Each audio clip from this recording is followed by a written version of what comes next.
You're listening to Cyber 94 Podcast. If you want to break into cybersecurity with real-life experience, go to cyber94.com. Tonight, we're delving into a true cybersecurity horror story.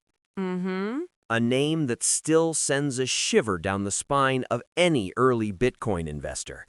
Mt. Gox. It's the original crypto nightmare. For anyone who wasn't around in those early days, Yeah. it is hard to overstate how massive Mt. Gox was.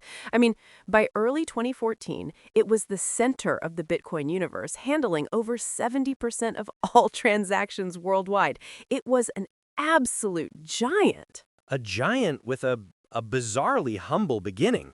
Most people have no idea the name Mt. Gox actually stands for Magic the Gathering Online Exchange. You're kidding me. It started as a trading site for a fantasy card game? Exactly. A programmer named Jed McCaleb built it in 2006. Okay. He lost interest, and then in 2010, after reading about Bitcoin, he just repurposed the old domain. He essentially launched the world's most critical piece of Bitcoin infrastructure on a spare website he had lying around. Wow, that detail alone is a huge red flag in hindsight. Right? It's like finding out the world's gold reserves are being stored in a garden shed.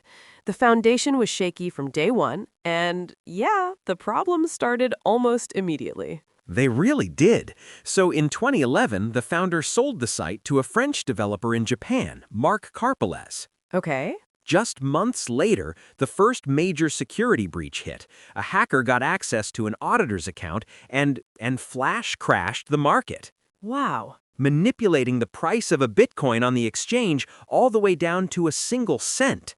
An absolutely chaotic event.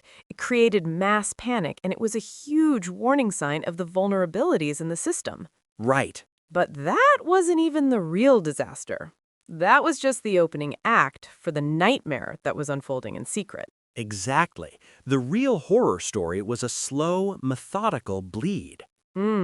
Mt. Gox security researchers later concluded that starting way back in late 2011, hackers began siphoning bitcoins directly from Mt. Gox's online hot wallet. It wasn't one big, dramatic heist. Oh, man. It was a death by 1,000 cuts happening silently for years. And no one noticed? How do you not notice hundreds of thousands of bitcoins worth hundreds of millions of dollars just walking out the door? It points to a level of operational incompetence that is just mind-boggling.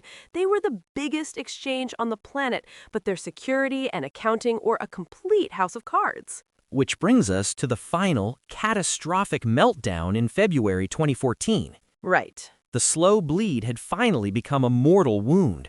Users started reporting that they couldn't withdraw their money or their bitcoins. The delays stretched from days to weeks. The panic began to set in. Mt. Gox's official excuse was a technical bug in the Bitcoin protocol itself, something called transaction malleability. They tried to blame the technology, not their own failures. Right. But it was a smokescreen. Other exchanges were handling the same issue just fine. The brutal reality was the vault was empty. And then, on February 24th, the floor fell out. Trading was suspended. Hours later, the website just went blank. Imagine it. You have your life savings on that platform, and you refresh the page to see nothing but an error. Everything is just gone. It was pure chaos. An internal document was leaked confirming everyone's worst fears. Yeah. The company was insolvent. It had lost 750,000 of its customers' bitcoins and another 100,000 of its own. A total of 850,000 bitcoins, worth nearly $500 million at the time, had vanished.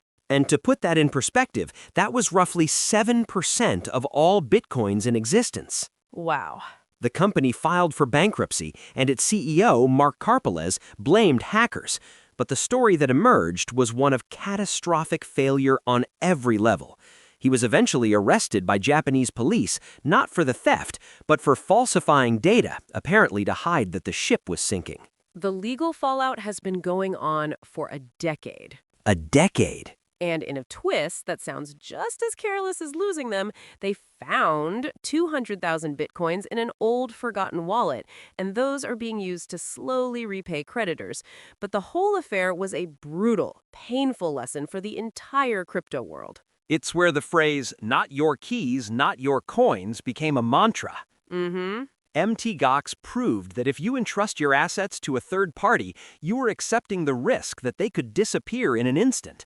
It forced the industry to mature, Right. leading to better security, hardware wallets, and the rise of decentralized finance. It was a trial by fire, and tens of thousands of people got burned. Now, here's a question we'd like you to think about. The Mt. Gox collapse was a story of technical failure and theft, but also of misplaced trust. In an increasingly digital world where we entrust our money, data, and identities to third-party platforms, how do we balance convenience with security? And who should ultimately be held responsible when that trust is broken?